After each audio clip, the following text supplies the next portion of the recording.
Tipping up his hand back. Hey guys, welcome back to Tact on This Guided. I'm Patrick. I'm Lobo. And today, episode 24, Schizocast. Actually, no, what are we calling this one? Ideas, not good ones. That's better than my idea. Hey. Not good ones.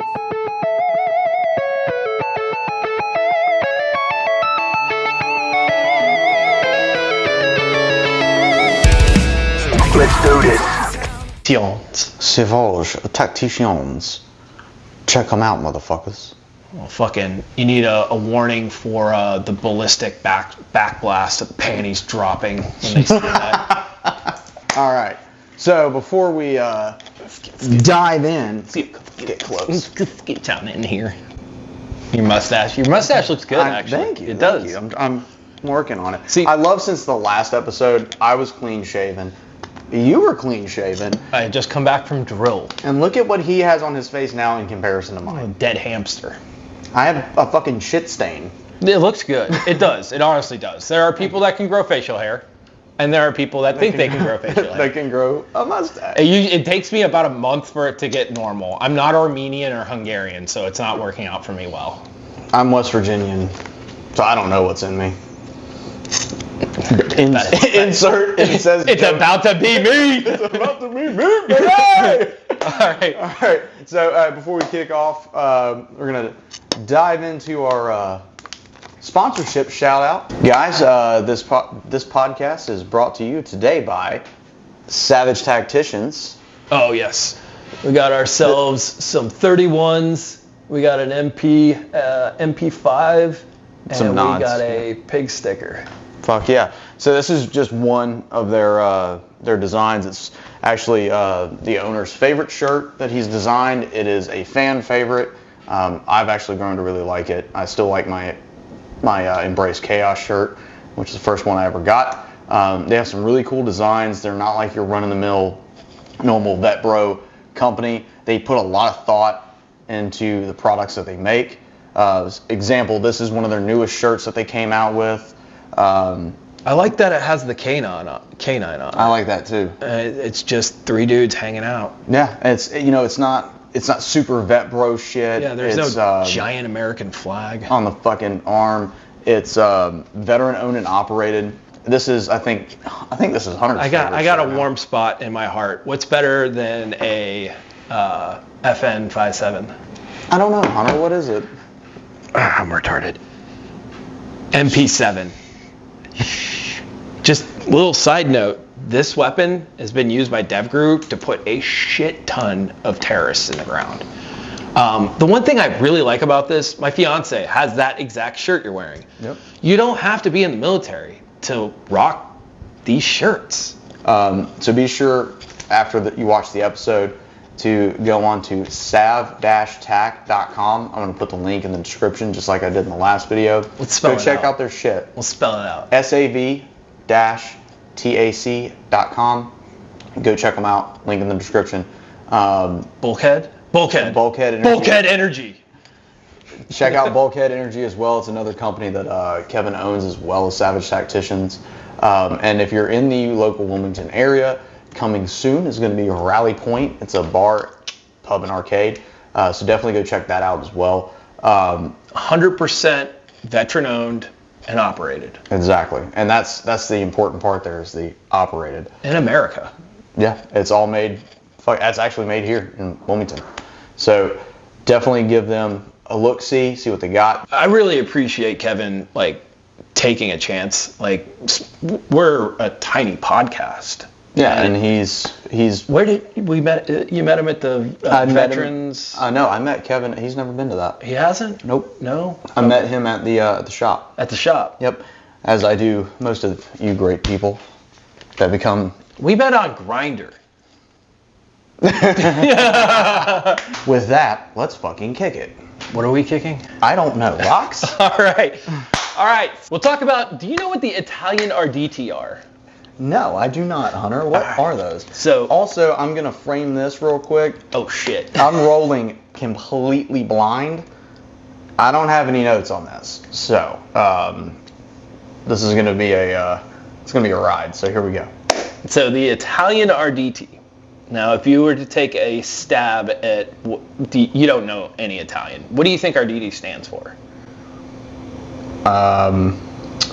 Art and a guy named Didi. Didi.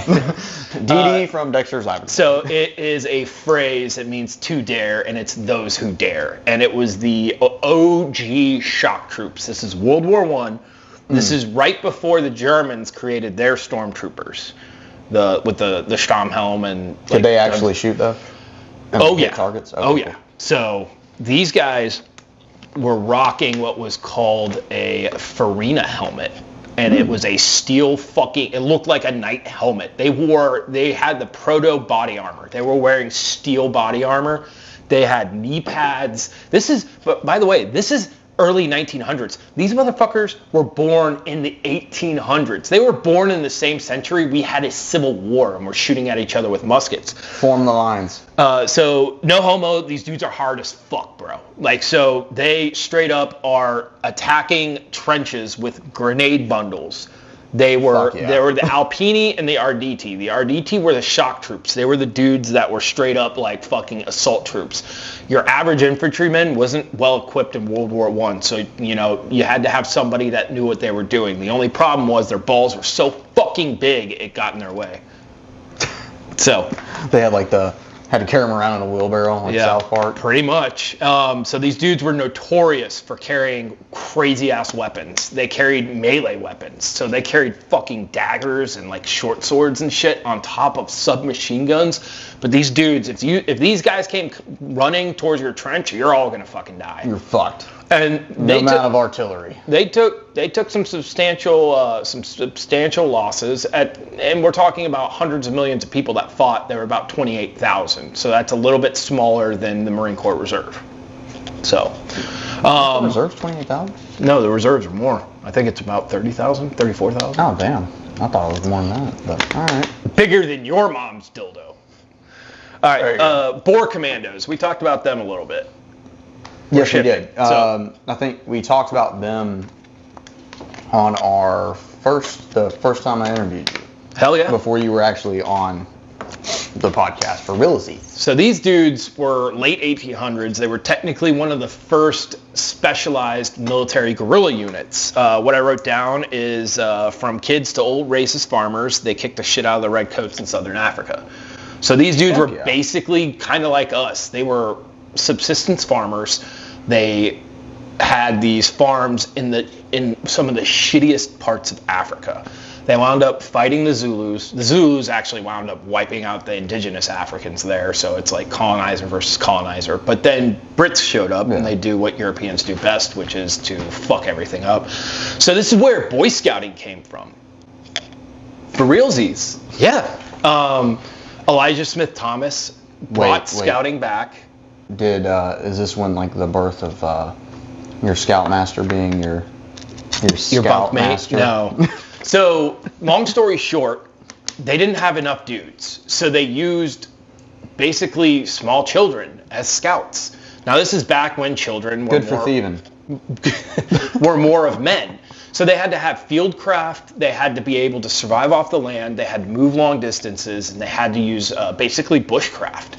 And so they would go out and they would send, they were armed too. So we're talking anywhere from 12 to 15 years of age. If you were 16, you were in the military. So you had preteens, like 12-year-olds, moving out with like Mausers. And they would go out, they'd scout out the English positions. They won the First Boer War. The second one, unfortunately, the English used concentration camps and killed thousands of fucking innocent people. What year was that? This is the late 1800s. Damn. Winston Churchill actually fought against them, and he was so impressed with how much he got his ass whooped, because he's a fat alcoholic, that that's where commando came from. Oh, shit. Yeah. Huh. It's kind of like what in the U.S. military, we named stuff after the Native Americans. The Native Americans fucking put up a pretty... Apaches. Yep. Honestly, think about it. The greatest, what could you say? The greatest compliment is when your enemy is like, damn, those dudes were fucking hard. Let's name some cool shit after them. Commando, spelled with a K. Okay. How about In case we don't remember. How about the French in Indochina? Okay, I remember you talking about this one. Okay. How about them, Hunter? So we all know how we fought in Vietnam, which was one hand strapped around our balls. Yeah. Because of politics. And Jane Fonda. Fuck that bitch. There's a If you're out there, God, I hope you're dead. Yeah. I'm not editing that 100%. out. God, why are you doing this, Jamie Foxx? Why couldn't you take Jane Fonda? All right. So basically, the first Indochina War that we fought, so it's called the Indochina War. It started basically right after World War II. We turned everything over to the fucking asshole Japanese Empire because they were holding it. Yeah. So it was kind of fucked up. Like the Vietnamese and some French resistance fighters. Well, there was also Vichy French there. They were basically Nazi French. They wound up losing their colony. The Japanese occupied it. So what happens? We turn right around and go, hey, we just nuked you, but now you're going to take charge of this country. So it was like an Uno reverse card. It was fucking stupid. We basically gave a country we liberated to the same assholes that were like That we genocide. liberated it from. Yes. So the Japs. God, we are fucking geniuses throughout history. Yeah, we are and so. still continue to be. Tripping over. Believe it or not, Ho Chi Minh actually approached the U.S. Congress and asked to be a colony, a protectorate, to get everybody out. Really? Yes. Huh. Weird side note, that's when the whole communist thing happened because the U.S. decided to back the French. And the French were in Indochina, led to the Indochina War. What did I write down? Paid by Uncle Sam, bunch of Nazis slap boxing in a jungle against a porcupine. So we had these ex-Nazis. Fucking names for shit. These are straight up ex-Nazis. I'm fucking autistic. I know. They had these That's what you say Nazis in that every survived episode. World War II. And so these are no shit Waffen SS Nazis that, in order not to fucking get executed, joined the French Foreign Legion. There's a couple books written about it. I'm not going to name them because, well, the one that I'll name is The Devil's Guard. I don't like supporting anything that has to do with the Nazis, even in a historical context. I like it when somebody else even is winning. So essentially, these dudes, to avoid the gallows, and we're not just talking Nazis. There were also Czechs. There were other SS personnel. So these motherfuckers are like, hey, you can either die or we'll send you to the fucking jungle to die. And they're like, I'll take my chances with the jungle. Fucking send it. These ex-SS dudes with, and believe it or not, their commanders, their French commanders, fought against them.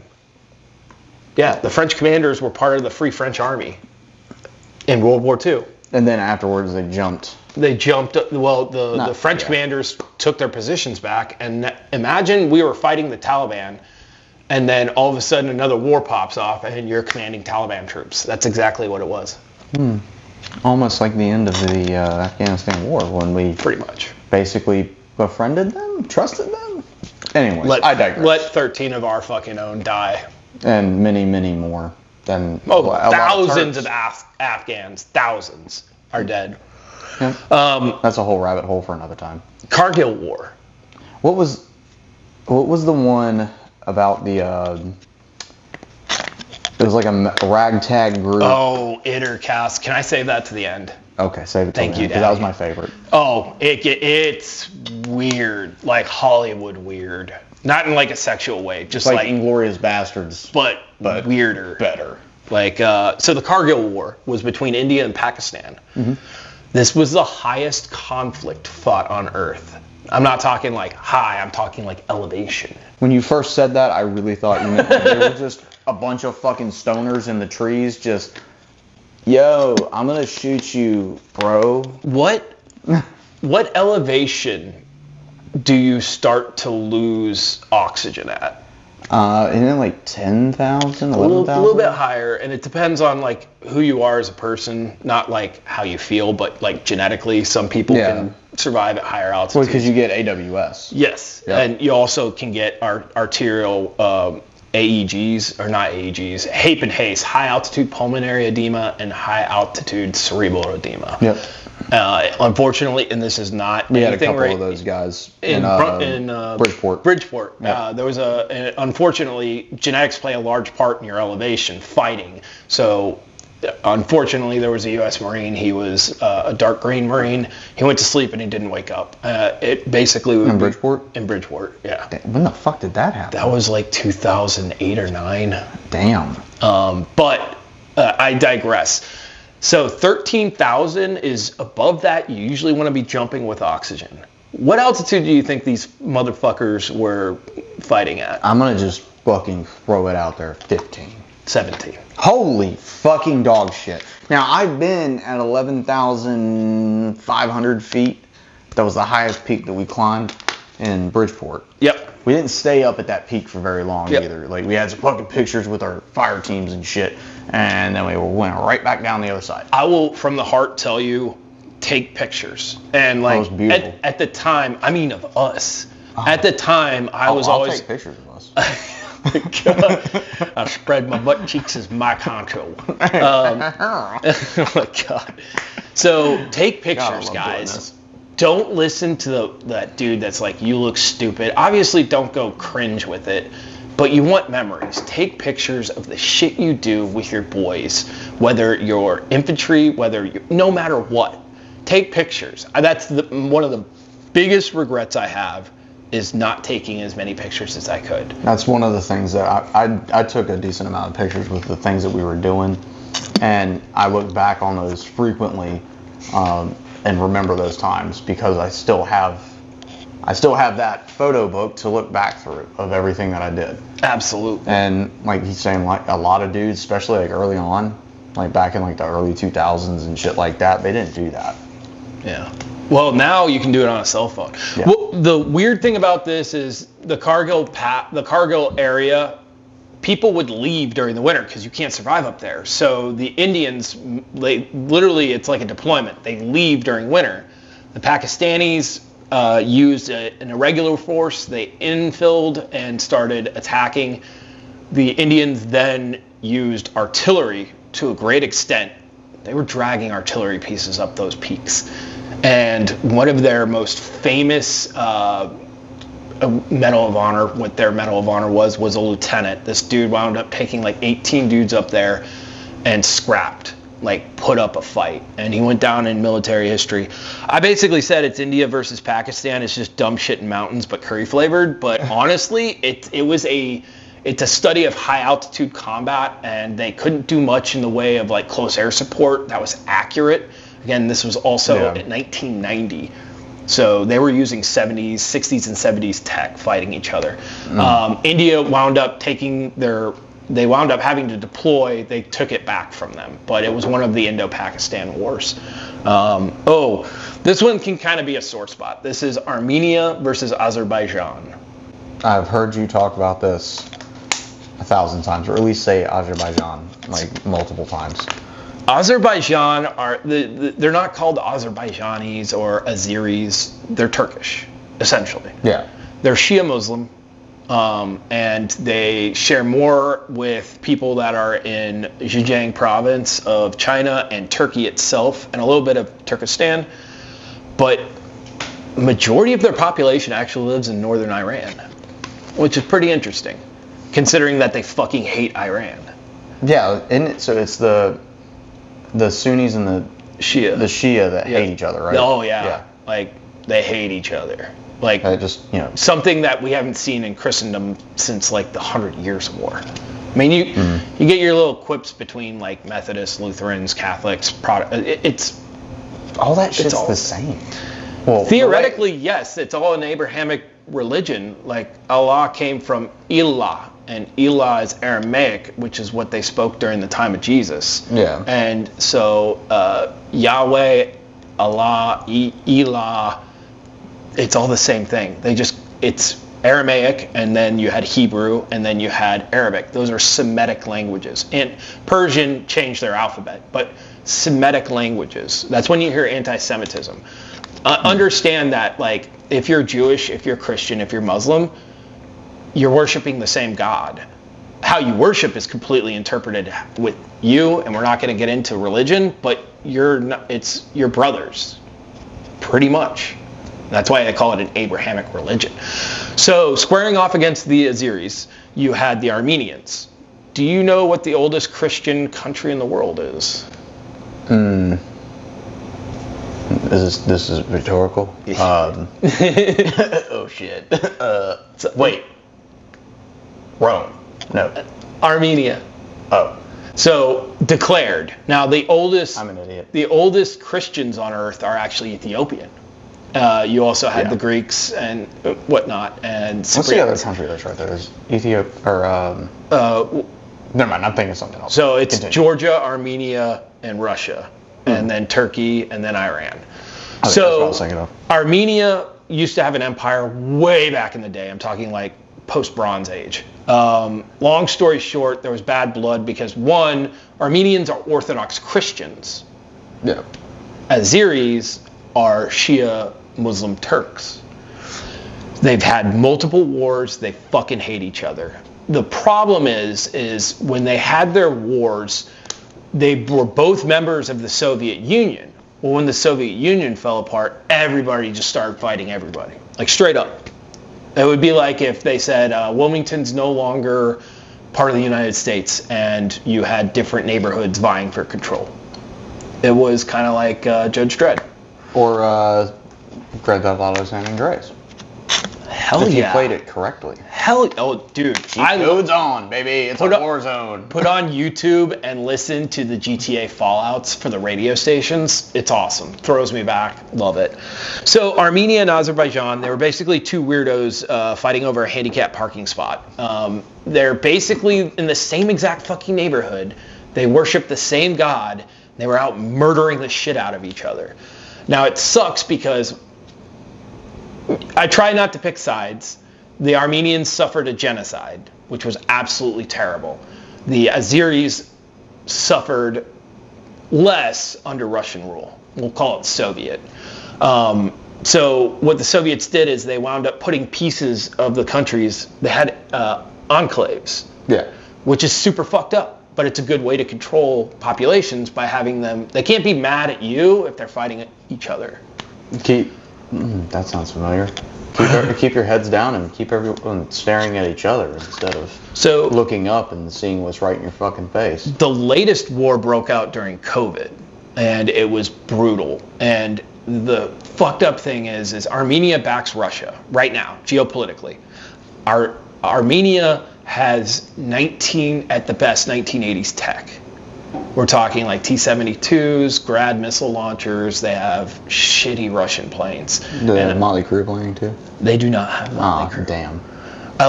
Armenian culture is amazing, and I highly recommend learning the food, the wine, all that stuff. It's one of the oldest peoples. It's really cool to see it. So they fought multiple wars. They fought one in 1990. They've been having skirmishes. They had one during the COVID pandemic. It was kind of fucked up. But Azerbaijan has state-of-the-art technology. Their allies are Israel, the United States, and Turkey. So it's just a really weird power dynamic. The diaspora for Armenians is really large, like System of a Down. Yeah. They're Armenian. Oh, fuck, they are? Yeah, they are. That's why they're pretty anti-war, because of the genocide. The genocide was committed by Turkey, which they will never admit. But anyways, that was kind of, it's an interesting war that's been long. It's one of the feuds that's been going for a long time. And so it's just weird to see that they've been fighting for hundreds and hundreds of years, past the Palestine-Israeli conflict, past almost everything. Like, they've been fighting longer than like some countries have even been around. Like Germany. Definitely been fighting longer than we've been around. Oh yeah. Because America is one of the most boot country, isn't it? It is. However, if you don't take into account regime change or revolution, we have one of the oldest constitutions in the world, which is to me fucking badass. Which means what's that thing we say? If it's stupid and it works, then it's not stupid. I love that saying. Like, that's what my sperm was doing when it went to the egg. That's going to be our first fucking shirt. That's going to be on there somewhere. So if it's stupid I'm and in it talks works, about that it's now, not stupid. and we'll make it happen, guys. We'll make it fucking happen. Anywho's wits. Next topic. Battle of New Orleans. This one is fucking funny because it was the War of 1812, and we actually kicked the living shit out of the British, but the war wasn't going. What do you mean, Hunter? Well, so like they had like snail mail, but instead of they basically had to get on horses or use ships and stuff. So like, Did they give a carrier pigeon a message, and that carrier pigeon got hit by a bus or some shit, so the message never got delivered? it got delivered, but like 2 weeks too late. So like He got sidetracked. King George was like, bro, let's stop fighting. U.S. was like, cool. And nobody told anybody that was in Louisiana. So, the Battle of New Orleans. They forgot. Oh, shit. There's 4 motherfuckers down there. This is a weird one. Pirates, slaves, racists slaughtered, not racist slaves, but pirates, slaves, and a bunch of racists slaughtered about 2,000 fucking redcoats. 2 weeks after the war was even over. This is in Louisiana? Yeah, Battle of New Orleans. 2,000 British casualties. You know how many we lost? 48? 70. I was close. He was close. In the grand scheme of things, I was close. I'm just going off of Biden's teleprompter. Philippines insurgency. I had the misfortune of doing 3 of my deployments in the southern Philippines in the jungle. It's one of the greatest success stories in special operations because nobody knows about it, and we won. The unfortunate portion of that is that there was a lot of misery and a lot of people died, and those were poor people. But the Philippines insurgency was basically karaoke and brutal ambushes where bolo knife went ham bone. Ham bone? So that's where the term bolo came from. Really? Mm-hmm. Not to be on the lookout. Don't do the thin blue line thing right now. Stop it. Bolo Stop it. is a traditional Filipino weapon / they use it for everything, and they make them out of leaf springs. So they'll take a leaf spring and they'll cut this fucking knife out. And I've literally seen dudes build like half a house with this fucking knife. It's like but they carry it for close quarters combat. Yeah. So when the Americans were stirring up an insurgency against the Japanese, the Filipino insurgents, if they couldn't shoot, they used a bolo knife. Yeah, because guns weren't so prevalent. So if the military instructor for the U.S. Or British was like, bro, you can't shoot, you technically boloed it. You ever heard the term, I boloed it, or that they boloed it? That's really the only term that for bolo I've heard is to be on the lookout, and it's because of fucking Sonati. When that whole thing happened. Sonati. Oh, okay. He was on a Coast Guard bolo. So they're trying to gain access to Rifle Beach. Bolo, he boloed that, or I boloed that. It basically a nicer she, way. we, bolo. I fucked up. It means you went unk, like shooting. Oh. So boloed, yeah, he boloed it hard. That meant he had to carry a fucking backwards hatchet or machete. I do that every day. So not that, just the bolo part. The Philippines insurgency started when the Spanish were there, and then we took it over and treated them like shit. And so then they started insurgencing us, which we gotta tell it where it happened. The U.S. was not always the good guy, and it kind of sucks. Yeah. Because we're both very patriotic, and I love my country more than almost anything. But we did do some boo-boo stuff over there. Fast forward a little bit, that insurgency then swapped to our side when the Japs showed up, and the Filipinos wrecked shop. It was pretty cool to see dudes that couldn't read and write using bolt-action weapons and fucking bolo knives taking out these fucking white rice Nazis. A half the Marine Corps? Yeah. But the Philippines insurgency is still technically going on to this day. They have swapped from more of a nationalist to a more ethnic / religious conflict. So they went from being all of the Philippines to just the southern Philippines to just the Moro people. to now just a small group of Abu Sayyaf and a little bit of ISIS. But they've been fighting hard for over a century. ISIS is fucking everywhere. Dude, fuck those dudes. They're just bearded Nazis. Indonesia. We talked about how fucking some Nazis wound up in jungles. Indonesia was a colony of this European country. What country do you think it was? European. Italy. No. France. No. I'm lost. Dutch. I forget about them all The time. Netherlands. Yeah, no, who cares about fucking the Dutch, dude? I said that wrong. Okay, so they had wooden clogs, and these dudes were really good on boats, and they went over and they took over Indonesia. They were using it for rubber plantations. Well, what happened to all those places during World War II? The Japs came in and kicked the living shit out of them. And so the Japs were doing the same thing they did in Vietnam. When we beat them, they're like, hey, just like hold my fucking parking ticket and I'll be right back. Now, the people they sent there, this is fucked up. The Dutch military was filled with two kinds of people. They had ex-resistance fighters that fought the Nazis. Who do you think the other group of dudes were? SS? Yep. You had dudes that were literally 2 years prior to this was 47. 2 years prior to this, were fucking shooting at each other. Like the SS were lining people up against the wall and shooting them. What's the old fucking saying? The enemy of my enemy is my friend. For now. The enemy of my enemy, the enemy who was my enemy is now my friend.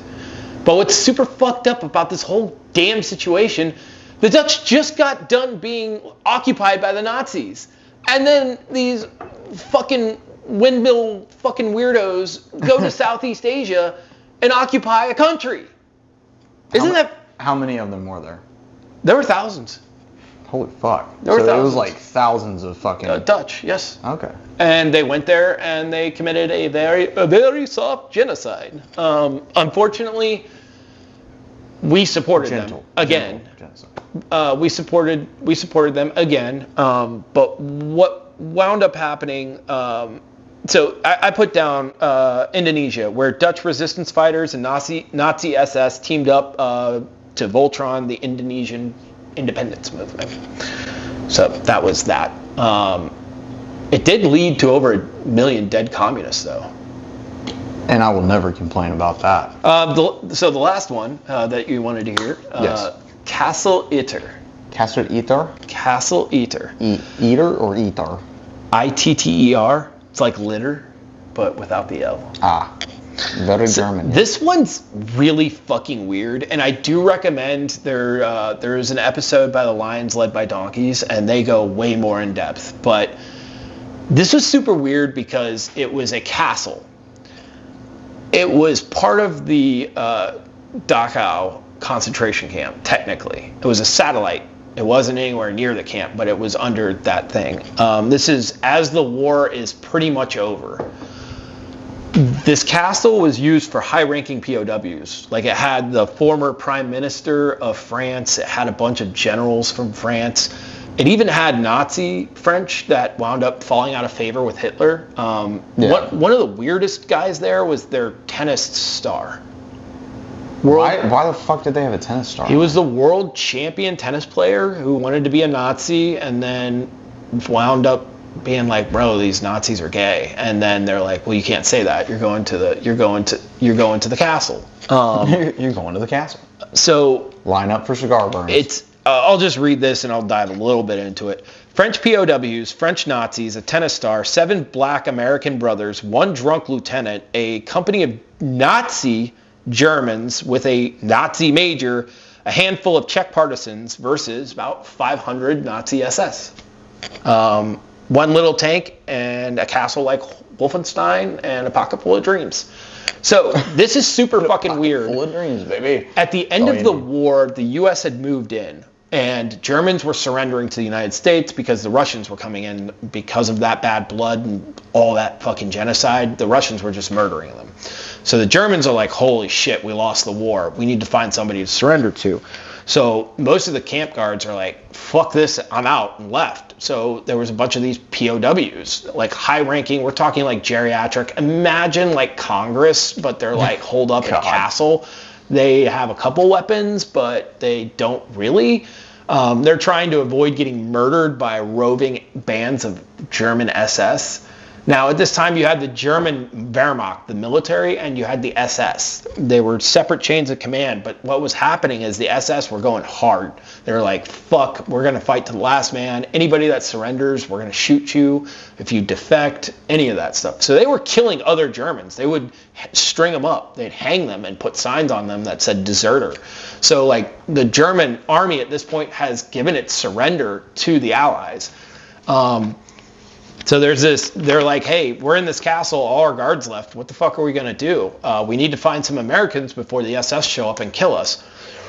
They wind up they send a guy out. He finds an American tank unit. And they're like, yeah, we'll go there. Sure. They didn't really care. But they also ran into a company of regular German army. The major of this unit literally went up to the American lieutenant, who was given 7 fucking soul brothers, 7 black dudes, because at the time we were kind of racist and we had the American military segregated. So they had like 3 tanks with the tank crews, 7 brothers, and a guy named Lieutenant Lee.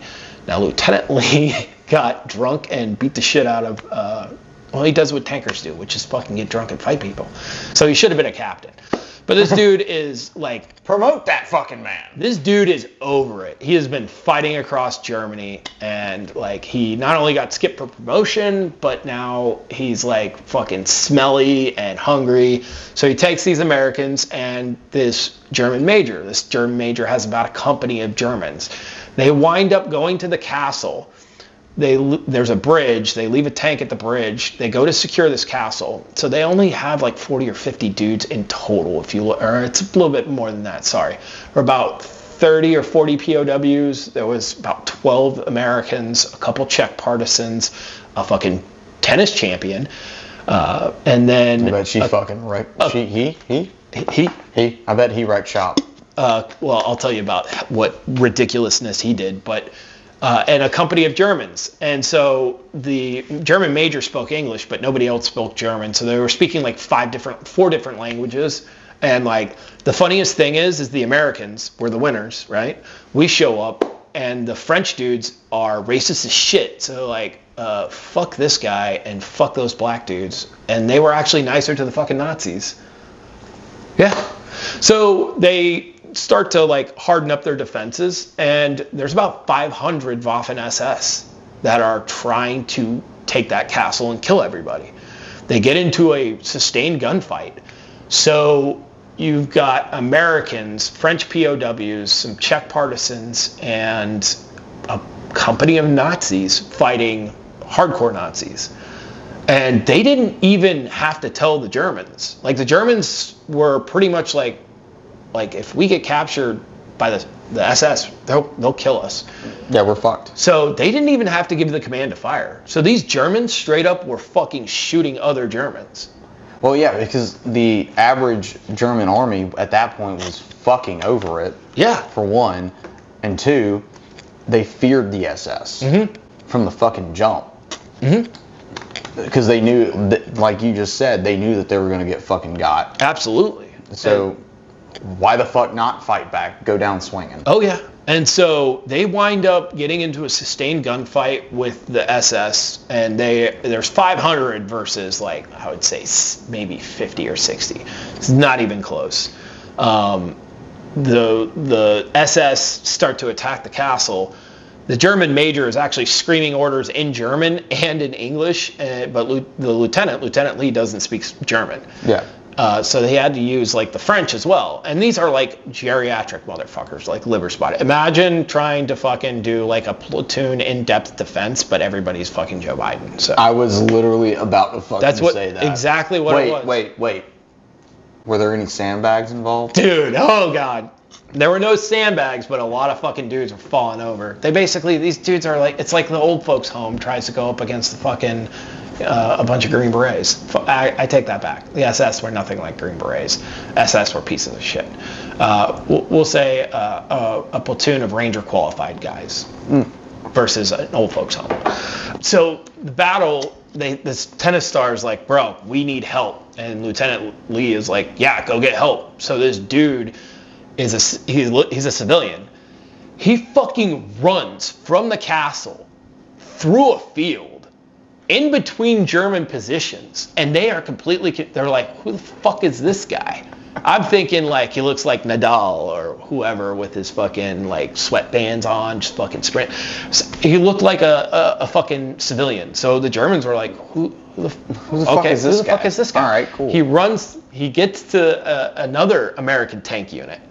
The Germans are literally, this is like Hollywood-esque, literally about to blow the castle door down with like rockets and shit. And the Americans fucking get them right in the field. They show up, reinforcements, start mowing down these Nazi SS fuckers. Fuck yeah.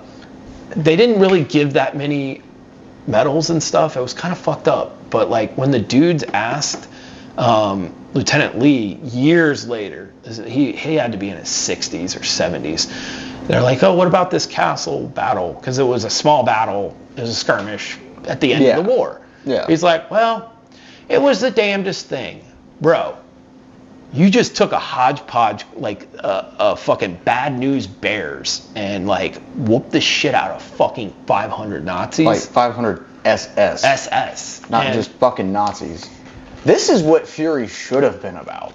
So Fury actually had part of that. We can do that on another episode, but Fury technically is it's historical fiction. The events did happen. They used a Sherman tank as a pillbox, and they took out an entire SS company. That's a different battle, but we should talk about that one. It was fucked up because the French were racist as shit. They didn't like the black Americans, so they treated the Nazis better than they did their own fucking rescuers. All Lieutenant Lee got was a promotion to captain. Ah, shit, he finally got it. And Distinguished Service Cross, which is high for the Army, but still, bro, Like, I don't like my chances. If you were to be like, yeah, take these dudes and these guys that you were literally killing like a month ago, and now go fucking rescue these either ex-Nazis or shitty French, and you're going up against the best of the German military. I would have been like, ooh.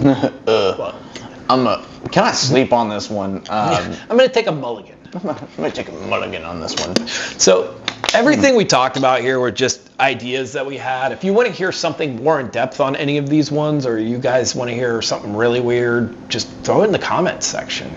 Pat's going to close it out, but I don't read your comments because I get my feelings hurt, but Pat reads the comments, and we'd really like you guys to share this episode. So put some stuff down there in the comments. You don't read the comments because you don't know my fucking pronouns, Hunter. Oh God. Are they your Majesty?